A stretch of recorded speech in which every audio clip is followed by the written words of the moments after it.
Welcome back to the SchupSports podcast.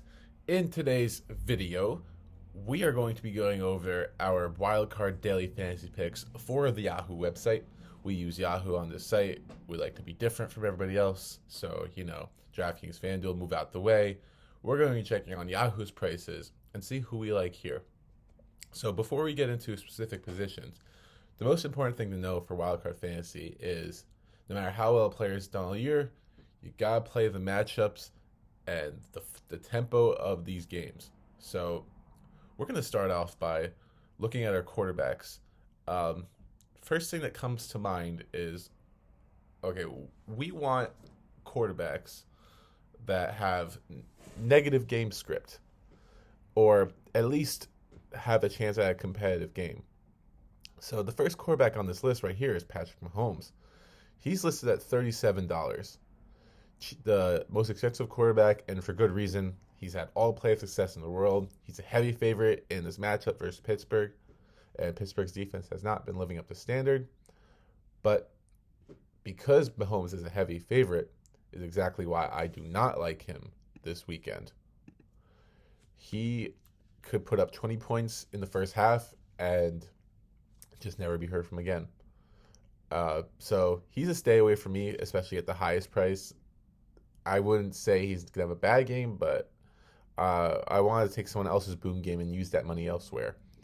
So you look at Josh Allen, too. He's highly priced as well. But him, Tom Brady, I argue that both of them have the same problem. Josh Allen a little bit less, but Tom Brady for sure should win easily versus Philly. Should be a high-scoring game for Philly, against Philly. And I could see Brady getting like 20 in the first half, and then, especially at home, it's letting the running backs do work after. Then we take a look down here. We got Dak Prescott, who could be an intriguing pick. It should be a high-scoring game, but he's going to be very highly owned, and the 49ers defense has been pretty good recently. Turning to the guys that I like, Jalen Hurts is at the top of that list.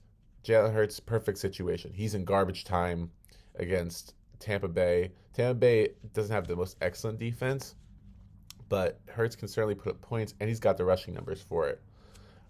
Then these other two quarterbacks right here, I like Stafford and Carr as well, for all the same reasons. So these are competitive games, which should be high scoring, and these teams, well, not these teams, but these quarterbacks are a lot lower priced than the rest of the field, and you're getting a lot better value. So if we could head over on the Fantasy Labs here, we can even check on these over-unders, see what is the highest totals. As you see, the Bengals and Raiders are up there.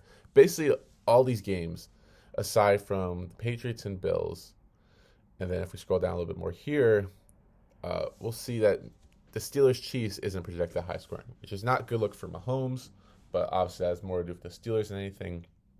But really, when it comes to quarterback, we can't go wrong with any of these guys as long as it's not in the Patriots-Bills, which is why we should look cheaper at quarterback.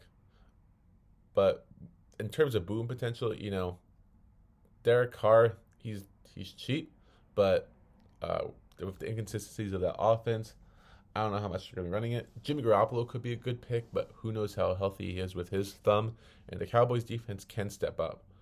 So really for me, it's between Carr or Hurts here, and Carr, so he's $9 cheaper. We could do a lot with that, but I think there's other ways we could save money. So for me, it's going to be Jalen Hurts or nothing. When Matthew Stafford could be an intriguing choice too, but he just had some inconsistencies all year.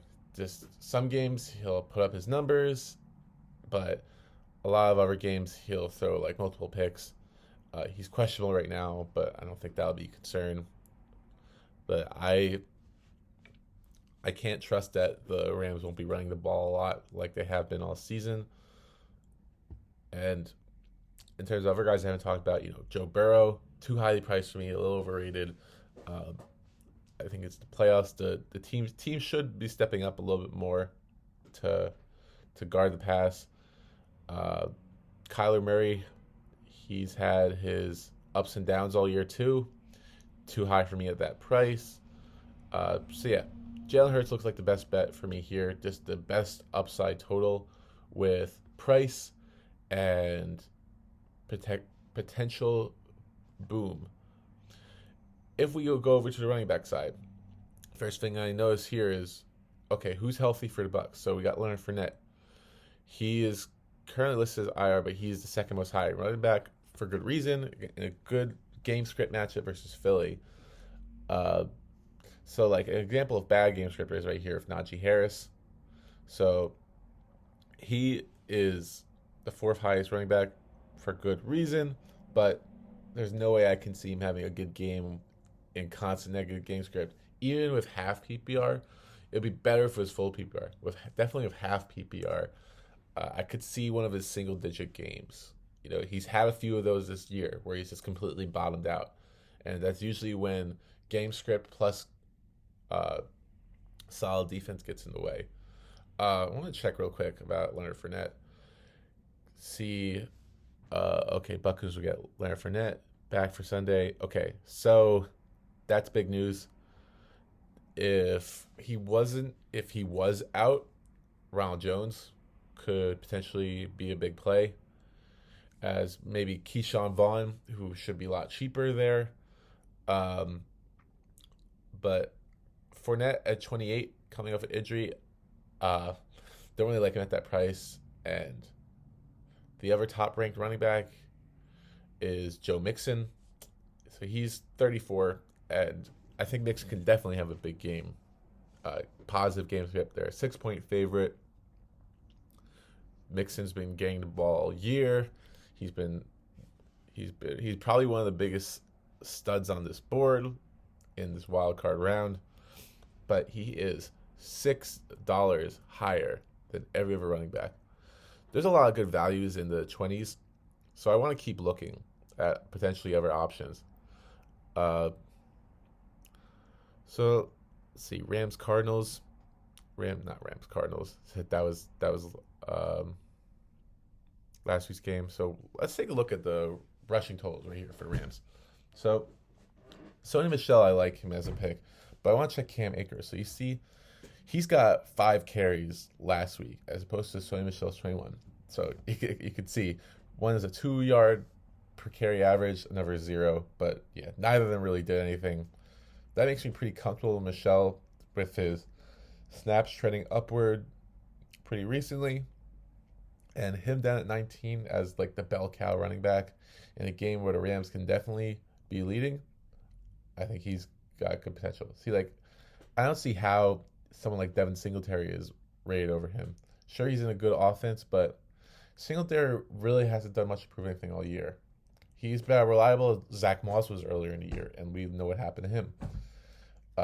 Yeah, we're going to lock in Michelle right there. I love him at that price. And other guys I like, Zeke is very intriguing for me. Zeke is in positive game script. He got the bulk of the carries this week. I know Tony Pollard was hurt. And this should be a very high-scoring game. A lot of guys can get involved, and maybe Zeke won't be as popular on this slate because people have seen Zeke play all year and have been very unimpressed. I know I have for sure.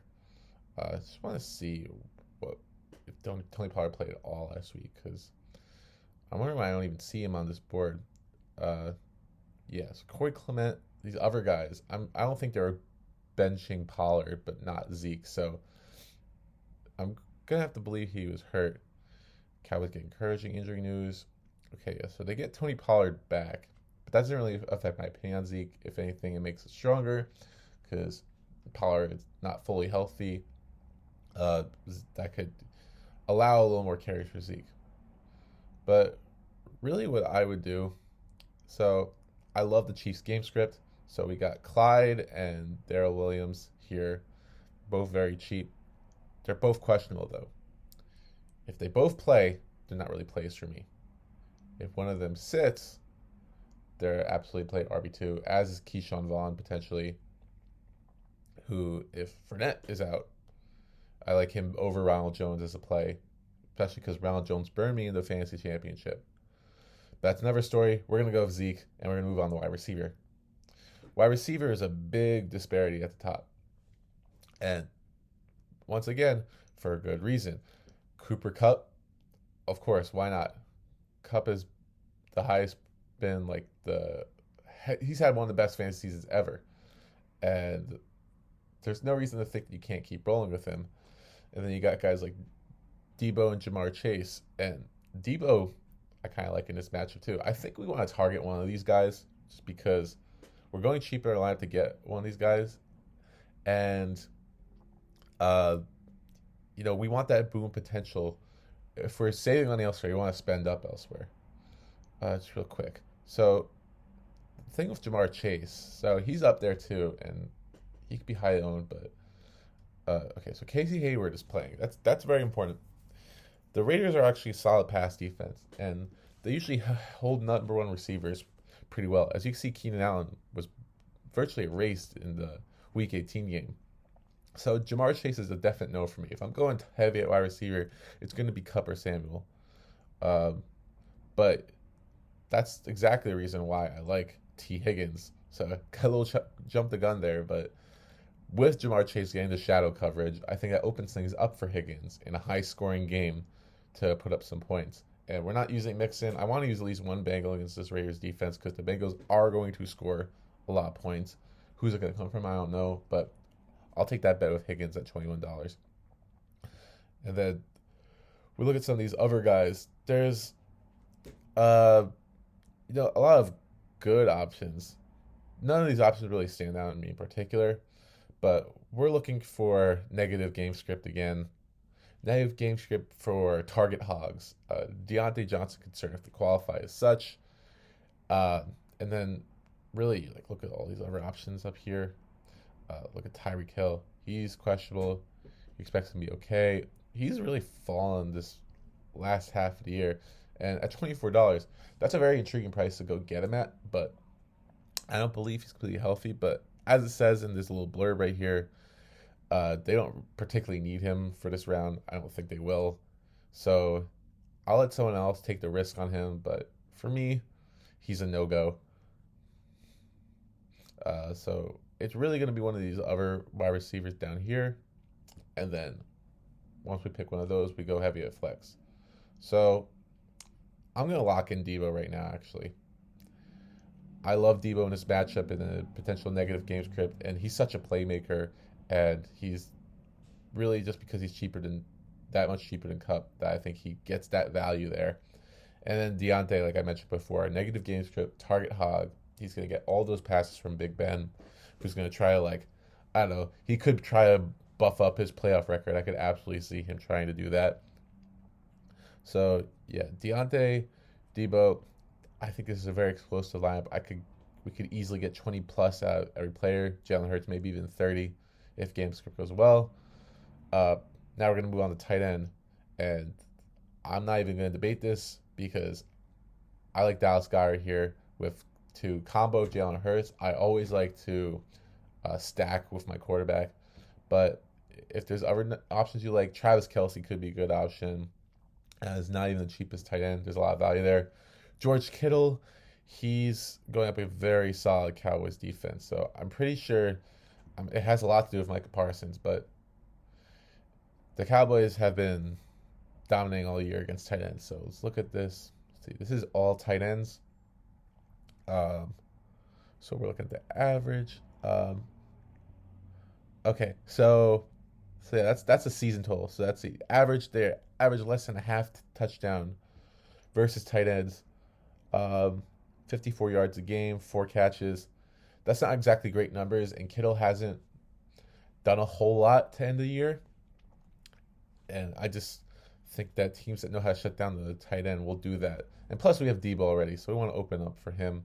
If I were to go cheap at tight end, I'd go like a Hunter Henry or a Zach Ertz, just a guy who could catch a touchdown. I'm sure Higbee will be highly owned because he caught a couple touchdowns recently, but he's a stay away.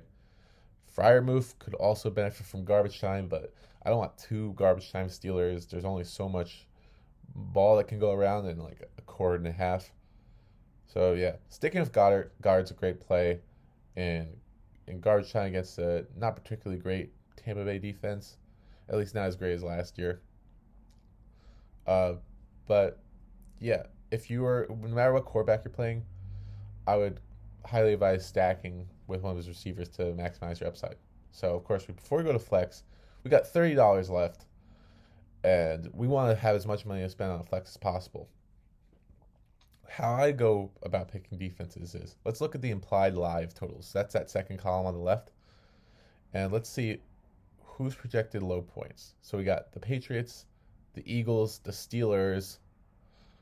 So yeah, and then the Raiders are fourth lowest at 21.75. So all of them projected kind of high, but those are the four lowest. So any of those four teams would be the best. But you see the Bengals up here, big favorite. I bet you they'll be one of the lowest. So you see Bills high up there, Chiefs high up there, Bucks high up there, and then you got the Bengals all the way down here at 10. They're a lock-in for me. Absolute lock-in with that over-under projection. We don't have any Raiders on our squad, so that makes it a lot easier. I think the Bengals could have a very decent floor game, and that allows us to spend more money at flex. Now we got $20 to spend, and we saw a lot of receivers before that we could go with. We could go with Eli Mitchell, although I don't really trust running backs on the road. I don't really like them because they don't really control the game script that much. I think Cooper in a high-scoring game could be one of our best options. Devante Smith could pair another receiver of Hurts, although that'd be risky. And you got like Van Jefferson, who could catch a long pass, but just not consistent enough for me.